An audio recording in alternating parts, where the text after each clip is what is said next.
Bom dia, irmãos. Prazer estarmos aqui em mais um domingo, reunidos, mesmo que de forma virtual, para adorar ao Senhor. Estamos gratos a Deus pela oportunidade de fazermos isso publicamente e eu te convido para fazer uma oração para que a gente possa iniciar esse culto. Oremos. Senhor Deus, obrigado por esse domingo, obrigado, Senhor, pela oportunidade que nós temos de estarmos aqui reunidos, mesmo virtualmente, ó Deus. Obrigado porque o Senhor nos dá essa oportunidade, Senhor. Eu te peço, Pai, que abra o nosso coração, que nos deixe atentos àquilo que o Senhor vai falar conosco hoje, através da sua palavra, através da mensagem que será trazida. Nós te pedimos, ó Deus, que receba os nossos louvores e que receba a nossa adoração, Senhor. Te peço, ó Deus, que abençoe esse domingo, abençoe o restante da semana que se inicia hoje. É isso que nós te pedimos, Senhor, em nome de Jesus. Amém. Amém, irmãos. Agora, dando prosseguimento ao culto, eu convido o grupo de louvor e logo após eles vamos ter um momento missionário.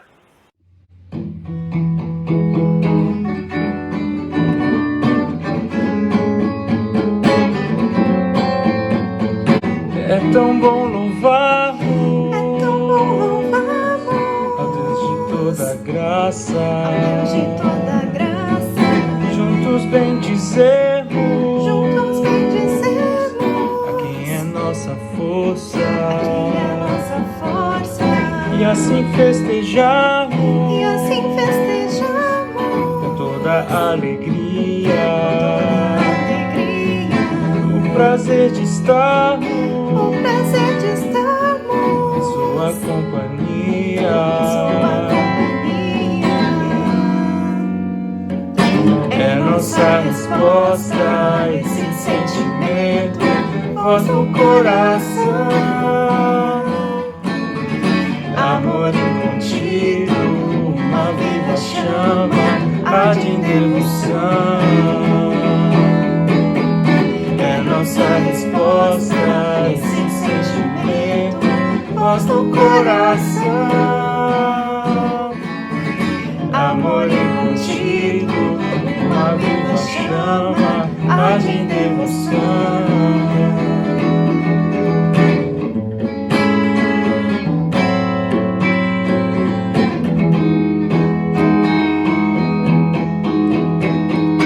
É tão bom cantarmos,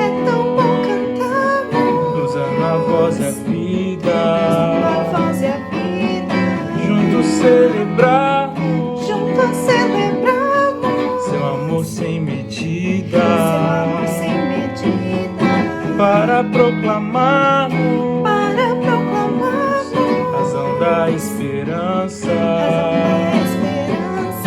que experimentamos andando em sua presença.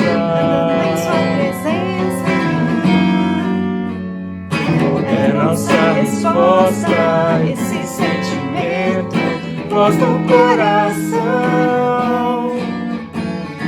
amor incontido, uma viva chama, arde em devoção. É nossa resposta a esse sentimento, voz do coração, amor incontido, uma viva chama, arde em devoção.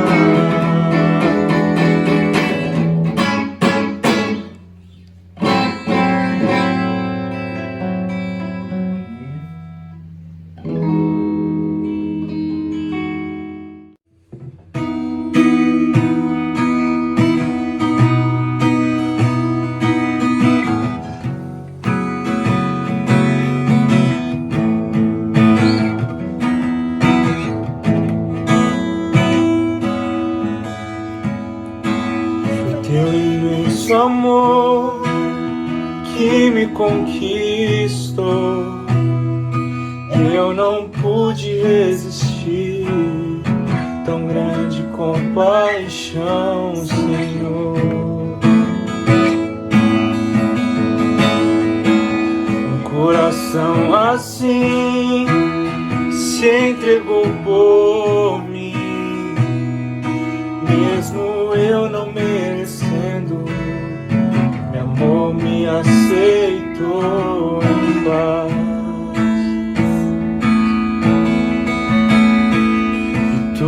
para mim mais do que paixão. És o dono da minha vida, Senhor do meu viver, meu Deus.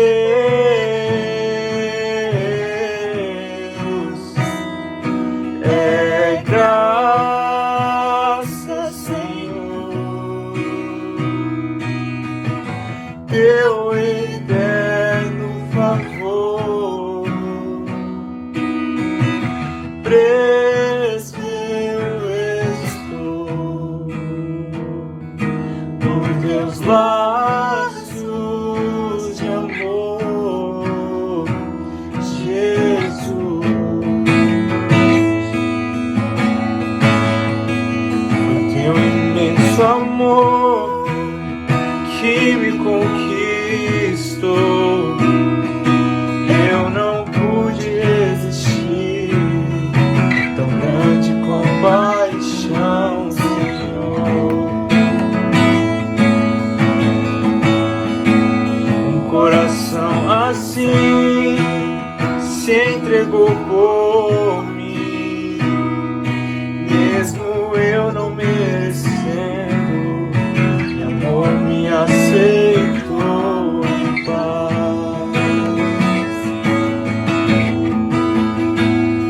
Tu és para mim mais do que paixão.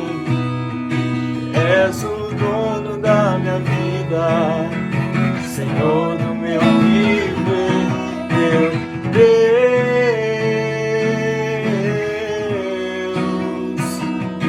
É graça, Senhor, teu eterno favor. Preso eu estou por teus laços de amor. É graça, Senhor,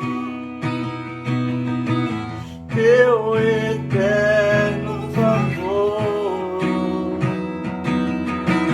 Preso eu estou por teus laços de amor, Jesus.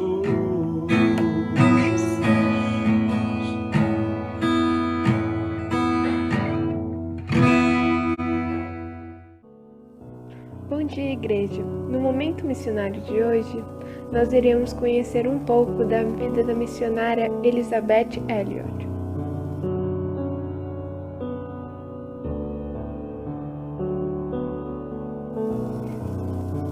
Elisabeth Elliot foi uma das mulheres cristãs mais influentes do século XX. Nascida na Bélgica, filha de missionários, ela inspirou com sua fé corajosa seguidoras de Cristo em todo o mundo, através de suas experiências como esposa, mãe e missionária. Seu primeiro marido, Jim Elliot, foi morto com outros 4 missionários, quando buscava dar testemunho de Cristo entre os Aucas.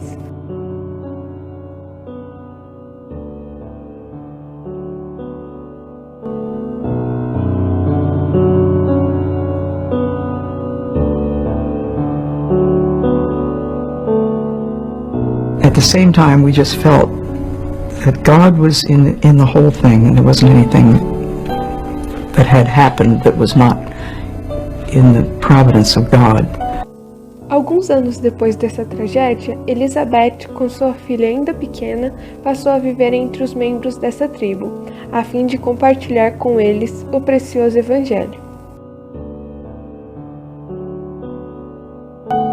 I must have said it many times, Lord, if there's ever anything you want me to do about the Aucas, you'll have to show me. I don't know how or when or where it could ever happen, but I'm available. Em seu retorno para os Estados Unidos, Elizabeth deu início ao seu ministério como palestrante e escritora, publicando mais de 20 livros, que foram traduzidos para diversas línguas. Seu ministério continua a influenciar gerações ao redor do mundo.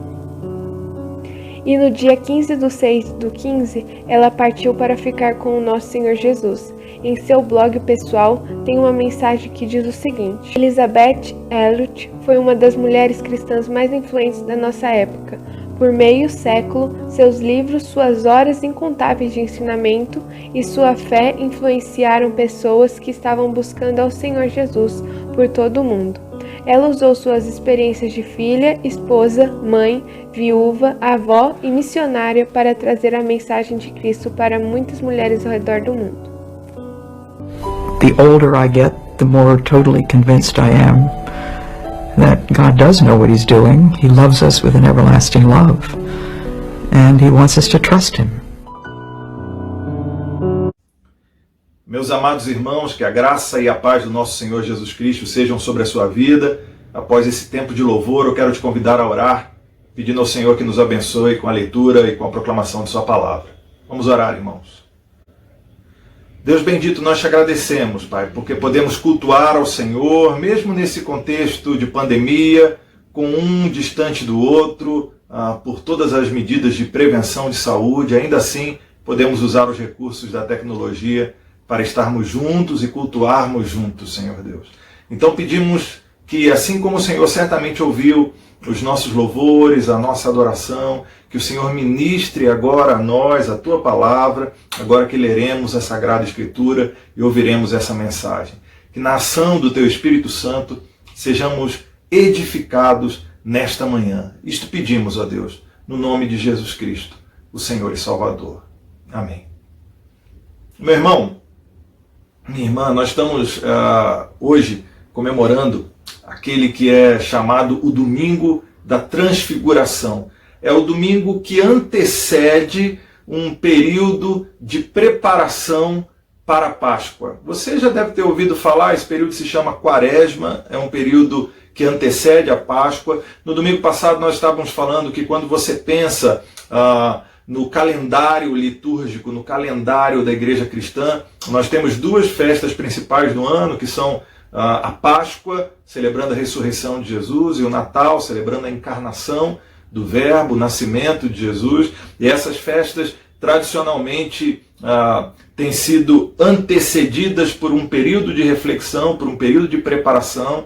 Então o Natal se tornou antecedido por um período chamado Advento, a Páscoa se tornou antecedida por um período chamado Quaresma. Isso tem sido uma tradição da igreja cristã, e nós vamos usar esse período também como um período de reflexão para nós na Gileade, preparando o nosso coração para a celebração da Paixão e da Páscoa.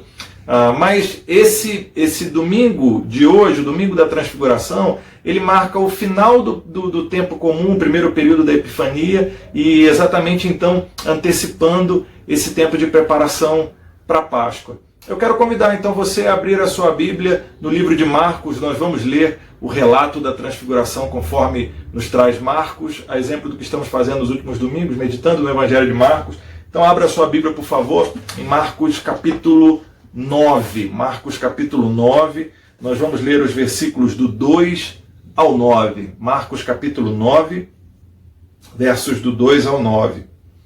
Assim diz a palavra do Senhor. 6 dias depois, tomou Jesus consigo a Pedro, Tiago e João e levou-os a sós à parte a um alto monte.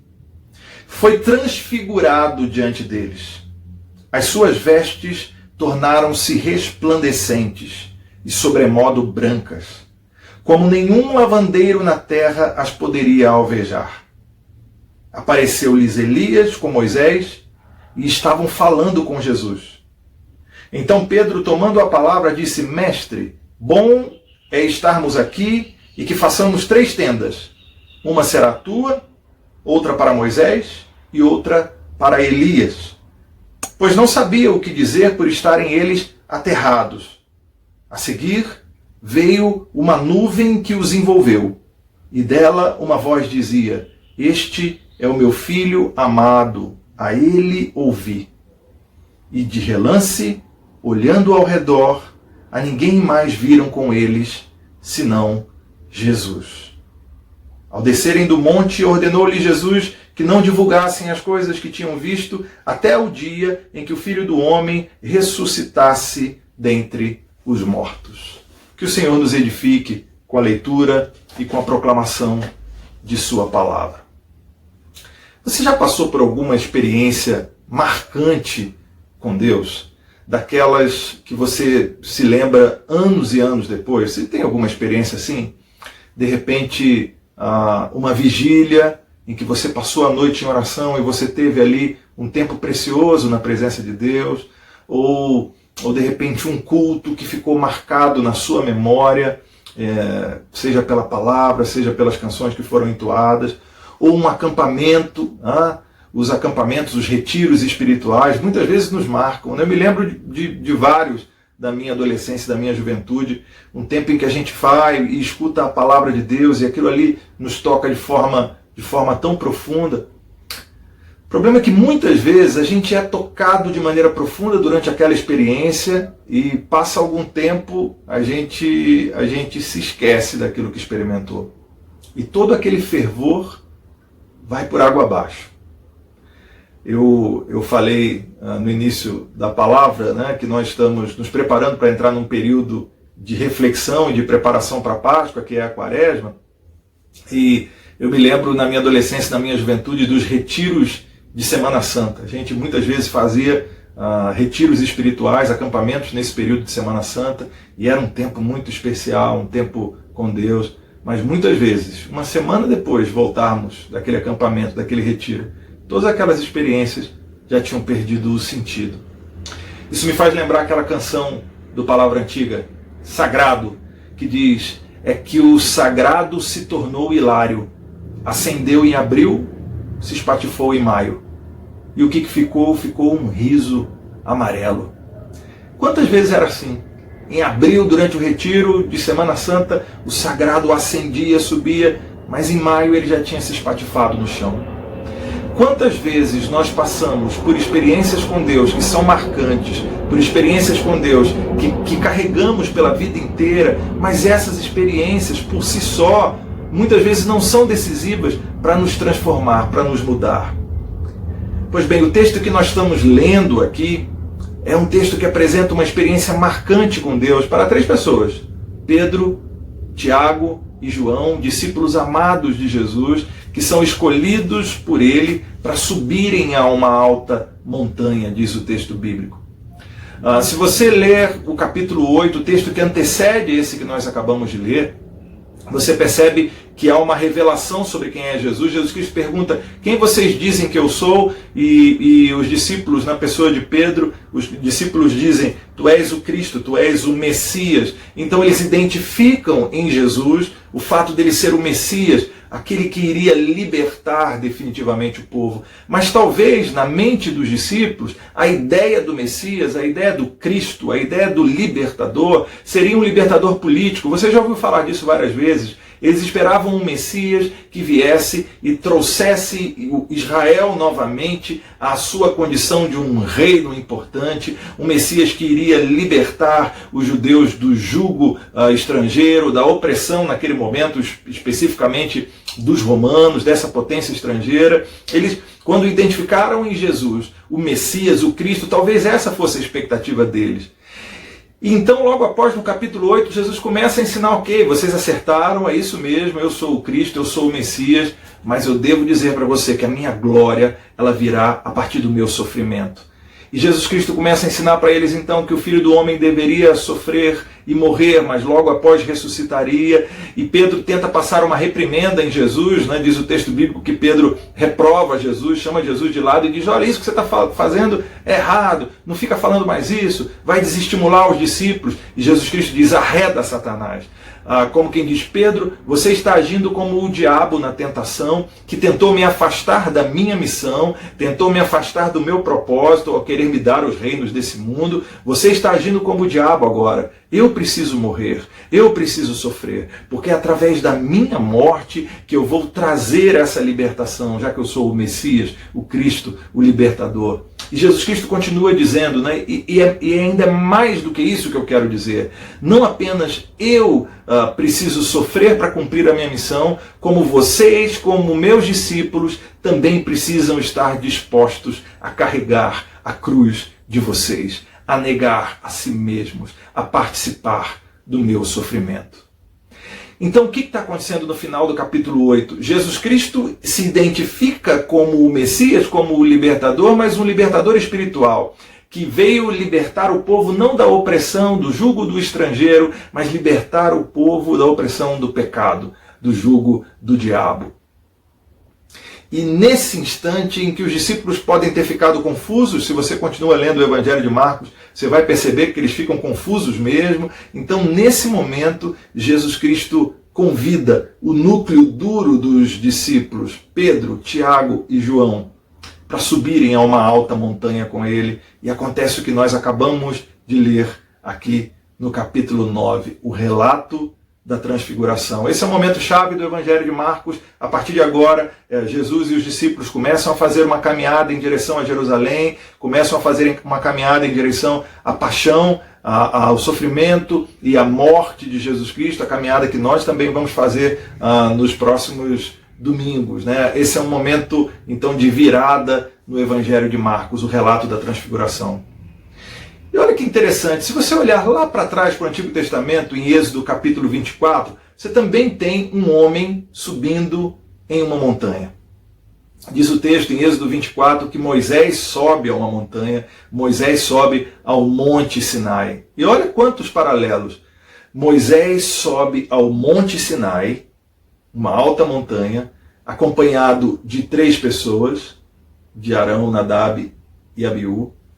Ele sobe essa montanha e, ao chegar lá, Moisés também aguarda por 6 dias até ouvir uma voz que o convoca a ir à presença de Deus. E quando ele chega lá, também uma nuvem desce, manifestando um sinal da presença de Deus, e Moisés tem o seu rosto resplandecido por estar na presença de Deus. Olha quantos paralelos. Naquela ocasião, em Êxodo 24, a mensagem era: vocês, povo, precisam ouvir o que Deus tem a dizer através de Moisés, o profeta. E agora, no texto que nós lemos na Transfiguração, a voz do céu diz: vocês precisam ouvir o que Jesus tem a dizer. Meus irmãos, o relato da Transfiguração é todo sobre Jesus. A Bíblia é toda sobre Jesus e esse relato também. Jesus é a pessoa central. De uma forma que para mim é marcante, esse texto encerra dizendo que de repente Jesus estava conversando com Moisés e Elias, mas quando aquela voz se faz ouvir, os discípulos olham, no verso 8 diz assim: de relance, olhando ao redor, a ninguém mais viram com eles, senão Jesus. Esse texto encerra dizendo que eles olharam e não viram mais ninguém, a não ser Jesus Cristo em sua glória. Esse texto é sobre Jesus. Jesus está no centro desse texto. Jesus está no centro do relato da transfiguração, assim como ele está no centro de toda a Escritura. Moisés e Elias aparecem conversando com Jesus. Moisés era não apenas um grande líder do povo, mas era também um profeta. O texto bíblico em Deuteronômio 18, verso 15, trazia uma profecia de que o Senhor levantaria um outro profeta como Moisés, e diz o texto de Deuteronômio: a ele ouvirás. Então havia uma promessa escatológica ligada a Moisés, de que no fim dos tempos um novo profeta ainda mais poderoso do que Moisés viria, e esse profeta era Jesus Cristo. O texto diz: a ele ouvi, a voz que vem do alto diz: esse é o meu filho amado, a ele ouvi. Elias, também havia uma promessa com relação a Elias, também havia uma dimensão escatológica quando a gente pensa em Elias. Malaquias capítulo 4, verso 5, Jesus Cristo fala sobre esse texto nos versículos seguintes, no verso 12 e 13, Jesus Cristo faz menção ao texto de Malaquias 4, verso 5, é o final do Antigo Testamento. Os últimos versículos do Antigo Testamento dizem que Deus traria Elias de novo e ele converteria o coração dos pais aos filhos e dos filhos aos pais. Enfim, havia promessas com relação a Moisés e Elias, uma conexão deles com o fim dos tempos. E agora Moisés e Elias aparecem junto de Jesus no monte, não sabemos que monte é esse. A tradição diz que é o Monte Tabor, né? Mas o Monte Tabor não é uma alta montanha assim, ele não tem nem 800 metros. Né? Alguns pensam talvez no Monte Hermon, aí sim, um monte com quase 3.000 metros, um monte que talvez fosse mais apropriado para a expressão alta montanha, mas o que importa é que Moisés e Elias aparecem diante de Jesus naquela alta montanha, como que a indicar que esse fim dos tempos chegou, que o reino de Deus chegou. O primeiro versículo do capítulo 9, Jesus dizendo para os discípulos: em verdade vos afirmo que dos que aqui se encontram, alguns há que de maneira nenhuma passarão pela morte até que vejam ter chegado com poder o reino de Deus. A transfiguração é um sinal de que o reino de Deus chegou com poder. Jesus é o centro desse texto. Quando os discípulos olharam ao redor, a ninguém mais viram a não ser Jesus. O centro desse texto é a mensagem de Jesus, e a mensagem de Jesus dá sentido para nós. Veja, em Êxodo 24, quando Moisés sobe ao monte, num relato parecido com esse, o que acontece é que uma mensagem é propagada, a mensagem da lei. A lei deveria ser obedecida. O problema é que, apesar da lei nos apontar o caminho de Deus, o nosso pecado nos impede de cumprir essa lei. Então a lei muitas vezes revela a nossa condição de pecado. Nós sabemos o que é o certo, seja porque isso é revelado nas Escrituras, seja porque isso é revelado por Deus em nossos corações, a revelação natural. Nós sabemos o que é o certo, mas ainda assim nós não fazemos aquilo que é o certo. Mas a voz que vem do alto diz: esse é o meu filho amado, a ele ouvi. Ele, Jesus Cristo, tem uma mensagem definitiva, aquela voz está dizendo. Moisés e Elias eram profetas tremendos que de alguma maneira representam a antiga aliança, a lei e os profetas. Moisés e Elias eram profetas tremendos, mas Jesus Cristo é a voz definitiva de Deus. A ele ouvi. O Evangelho de Jesus, a boa notícia que Jesus Cristo veio trazer, é que nós somos aceitos pelo sacrifício dele. Nós somos justificados, reconciliados com Deus por causa dele. Não é porque nós cumprimos a lei que somos aceitos por Deus. Não, nós somos aceitos por Deus porque Jesus Cristo cumpriu a lei na cruz ao entregar a sua vida em meu favor e em seu favor. E porque ele entregou a sua vida na cruz, nós podemos viver agora uma vida que agrada a Deus, santificados, transformados pelo Espírito Santo. A mensagem de Jesus é quem dá sentido para a nossa vida. O Evangelho, a boa notícia de que nós somos aceitos por Deus por meio de Cristo Jesus. A missão de Jesus está no centro desse texto. A missão de Jesus é quem dá o propósito para a nossa vida. É interessante que quando os discípulos percebem o que está acontecendo ali, que Moisés e Elias estão junto de Jesus conversando, Pedro, como sempre, né? Se você acompanha o Evangelho, você vê que Pedro não perde a oportunidade de ficar calado. Então, naquele momento, ele aterrorizado como estava, diz o texto bíblico, que eles estavam todos aterrados com aquilo e não sabiam o que dizer. Bem, quando a gente não sabe o que dizer, na maior parte das vezes, melhor não dizer nada, né? Mas Pedro, ainda que não soubesse o que dizer, decidiu dizer alguma coisa, né? Ele faz: Senhor, vamos construir 3 tendas, está muito bom ficar aqui. É claro, é bom estar na presença do Senhor. E ele diz: vamos fazer 3 tendas, uma para o Senhor, uma para Moisés e outra para Elias, né? A tenda aqui tem um significado interessante, né, porque ela tanto diz respeito ao tabernáculo, é a mesma palavra para o tabernáculo, né, então de alguma forma Pedro está sentindo que algo de muito especial acontece ali, porque a presença de Deus está naquele lugar, então o tabernáculo precisaria ser construído, mas também fazia menção à festa das tendas, à festa das cabanas, porque segundo a tradição, o Messias voltaria durante a festa das cabanas, a festa das tendas. Então é como se Pedro estivesse dizendo que assim: olha, já que a gente está aqui, o Messias está aqui, alguma coisa de sobrenatural está acontecendo, vamos antecipar a festa das cabanas, vamos construir as cabanas, vamos construir as tendas. E Jesus Cristo não dá nenhuma resposta para ele, mas eu imagino nessa hora que Jesus Cristo deve ter dado uma olhada para Pedro, como quem diz assim: Pedro, rapaz, às vezes você acerta, mas tem hora que você erra feio, né? Aqui está muito bom realmente, Pedro, mas eu não posso ficar aqui o tempo todo. Como havia dito há 6 dias antes, Pedro, eu preciso morrer, eu preciso ir a Jerusalém, eu tenho uma missão a cumprir. A missão de Jesus está no centro desse texto também.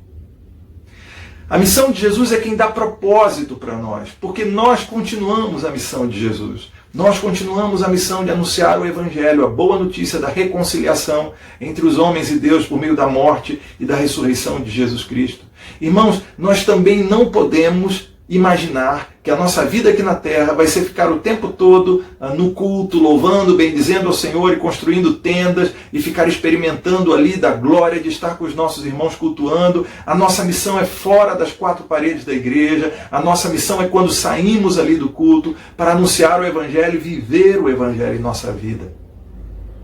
Quantas vezes achamos que podemos, a exemplo de Pedro, eternizar aquele momento de adoração, as experiências que passamos no passado, as experiências com Deus que tivemos, as experiências num retiro espiritual, nós achamos que podemos eternizar aquilo, ficar o tempo todo ali louvando, bendizendo ao Senhor, mas nós temos uma missão a cumprir, é preciso descer do monte da transfiguração e cumprir a nossa missão. Meu irmão, você tem cumprido a sua missão, você tem compartilhado o Evangelho de Jesus, você tem vivido o Evangelho com a sua existência, com a sua experiência, com a sua vida. A missão de Jesus está no centro desse texto, e a missão de Jesus é quem define o nosso propósito. A mensagem de Jesus é quem nos dá sentido, a missão de Jesus é quem nos dá o propósito, a pessoa de Jesus é quem nos dá poder. Como é que a gente vai conseguir cumprir esta missão? Nós vamos conseguir cumprir essa missão a partir da comunhão com a pessoa de Jesus Cristo. Aquela experiência dos discípulos com Jesus certamente foi uma experiência marcante e que serviu para mudar a compreensão deles daquilo que eles deveriam fazer. Eles não eram só um grupo de pessoas que seguiam a um mestre. Eles não eram só um grupo de pessoas que seguiam a um grande intérprete da lei. Eles eram um grupo de pessoas que iriam cumprir a missão do próprio Deus encarnado, do Filho do Homem, do Messias.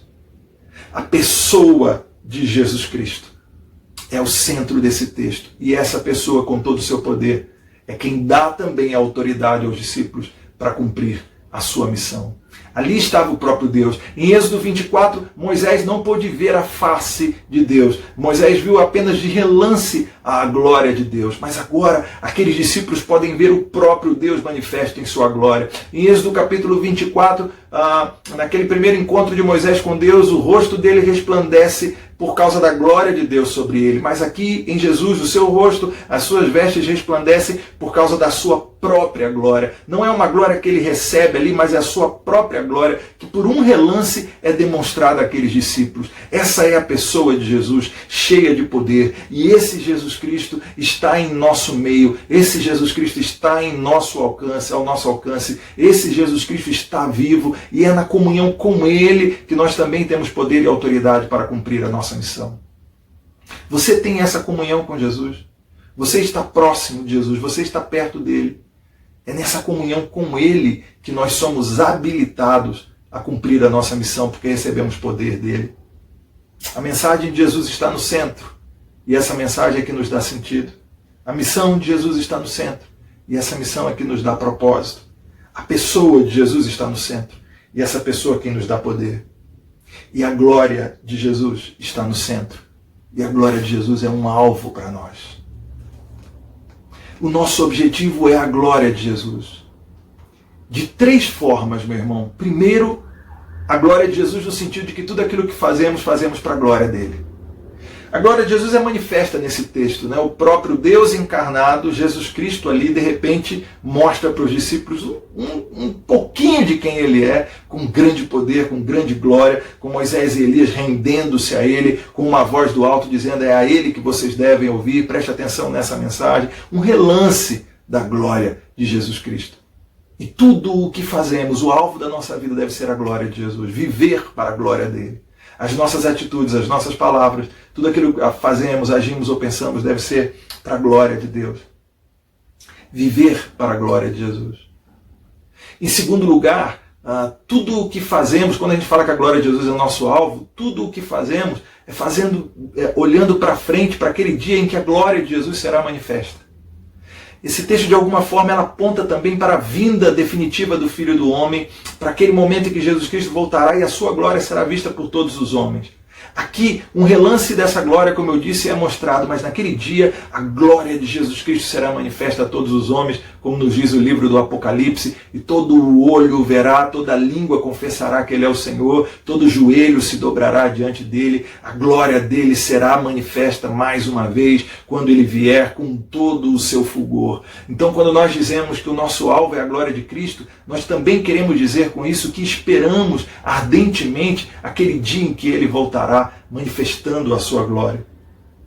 Mas quando a gente diz que a glória de Cristo é o nosso alvo, nós também estamos querendo dizer que esperamos ver em nossa vida a glória de Cristo manifesta. Veja, viver, fazer tudo para a glória de Deus, esperar com ansiedade o dia da glória de Jesus, mas ver na nossa vida a glória de Cristo manifesta. O apóstolo Paulo talvez tenha ouvido falar sobre a transfiguração de Jesus. Muito provavelmente Pedro lhe disse isso, outros discípulos lhe disseram isso. E ele escreve na sua segunda carta aos Coríntios, no capítulo 3, verso 18, algo que remete a esse texto. Ele diz: e todos nós, com o rosto desvendado, contemplando como por espelho a glória do Senhor, somos transformados de glória em glória na sua própria imagem, como pelo Senhor. Somos transformados de glória em glória. A mesma palavra, transformados, usada aqui, é a palavra que aparece em Marcos 9, transfigurado. É a mesma palavra. Como se Paulo dissesse assim: quando nós temos como alvo a glória de Cristo, quando nós vivemos para a glória de Cristo na ação do Espírito Santo, apesar dos nossos defeitos, apesar dos nossos problemas, pouco a pouco, de glória em glória, nós somos transfigurados também, nós somos transformados também, e podemos ver no espelho, como que por um espelho, a nossa vida se tornando parecida com a vida de Cristo. E em nós podemos enxergar pouco a pouco a glória de Cristo também. Aquela transfiguração de Cristo naquele monte com os seus discípulos é, de alguma forma, um sinal da transformação que Deus está operando em nós, através do Espírito Santo, de nos tornar cada vez mais parecidos com Jesus. Quando afirmamos que a glória de Jesus Cristo, que aqui está no centro desse texto, é o nosso alvo, nós queremos dizer com isso que aos poucos, na ação do Espírito Santo, nós somos transformados em homens e mulheres glorificados para a honra do nosso Deus. Essa obra não vai terminar aqui na terra, mas ela vai ser concretizada no dia da volta do nosso Senhor Jesus, quando aí sim nós iremos ser glorificados de maneira definitiva. Ao olhar ao seu redor, diz o texto, os discípulos não viram mais ninguém a não ser Jesus Cristo, porque Jesus Cristo bastava. Ele era o centro daquela história. Ele é o centro da história do universo. Ele é o centro da história das nossas vidas. A sua mensagem é o centro e ela dá sentido para nós. Por isso a voz diz: a ele ouvi a mensagem de Jesus, o Evangelho, a boa nova da salvação. E isso certamente vai dar uma direção para cada um de nós. Isso certamente vai apontar um objetivo, um propósito para a nossa vida. Assim como a missão de Jesus. A missão de Jesus Cristo está no centro e ela dá um propósito para a nossa vida. A nossa vida deve ser vivida para cumprir a missão que o nosso Senhor Jesus Cristo nos apresenta. Os discípulos queriam ficar ali no monte o tempo todo, mas Jesus Cristo como que diz para ele: nós precisamos descer, eu tenho uma missão, vocês têm uma missão, não podemos ficar aqui o tempo todo. Você tem cumprido essa missão? Você entendeu que tem essa missão? A pessoa de Jesus Cristo está no centro desse texto. E é a pessoa de Jesus Cristo quem vai nos dar poder para cumprir a nossa missão. Você tem tido comunhão com Jesus Cristo? Você tem gasto tempo em oração, na leitura da palavra? É na comunhão com a pessoa de Jesus Cristo que nós vamos ganhar poder para cumprir a nossa missão. E por fim, a glória de Jesus Cristo está no centro desse texto. E a glória de Jesus Cristo é o nosso alvo. É o nosso alvo porque tudo fazemos para que o nome dele seja glorificado através dos nossos atos. É o nosso alvo, porque esperamos ardentemente aquele dia em que Jesus Cristo manifestará a sua glória de forma definitiva com sua volta. É o nosso alvo, porque cada vez que nos tornamos mais parecidos com Jesus, a glória do Senhor se manifesta em nós. E de glória em glória, nós somos transformados para nos tornar assim como Jesus Cristo é. Meu irmão, a minha oração nessa manhã é que você tenha experiências com Jesus como aqueles discípulos tiveram. mas que essas experiências não passem com o tempo, mas se tornem definitivas na sua vida. E que a experiência com Jesus possa lhe moldar, lhe fazer um novo homem, uma nova mulher, para a glória de Deus. Vamos orar? Senhor Deus, nós te agradecemos pela tua palavra ministrada a nós. A nossa oração, ó Deus, é que Jesus Cristo seja o centro em nossas vidas. Que Ele ocupe o espaço que é dele em nossas vidas. Dá-nos a graça, ó Deus, de viver para a glória de teu Filho Jesus Cristo. Que seja assim hoje, que seja assim nesta semana, que seja assim por toda a nossa vida. Abençoa, Senhor, a nossa igreja, abençoa aqueles que estão enfrentando lutas, dificuldades, dê-lhes graça, Senhor, de serem em Cristo vencedores de cada uma dessas batalhas. Pedimos, Senhor, que o Senhor nos dê uma semana abençoada na tua presença, ainda que de lutas, Senhor, Deus, de dificuldades, mas que seja também uma semana de vitória, Senhor, junto a Ti. Precisamos do Senhor, então, Deus, esteja ao nosso lado, dia a dia, o nosso clamor. Isto pedimos no nome de Jesus Cristo. E que a graça do nosso Senhor Jesus Cristo, o amor de Deus, nosso Pai, a comunhão e a consolação do Espírito Santo estejam, meus irmãos, com vocês e permaneçam com vocês, hoje e para sempre. Amém.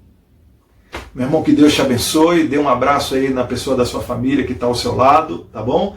No próximo domingo nós vamos nos encontrar presencialmente mais uma vez, lá na base da Jocum, de Jovens com a Missão, no bairro do Imirim. Se você quiser saber onde é, mande aí nos comentários, nas redes sociais. Eu queria saber o endereço, nós vamos te informar. Nós vamos ter mais um culto presencial também, com a celebração da Ceia do Senhor ali, então você é nosso convidado. Que Deus te abençoe, meu irmão.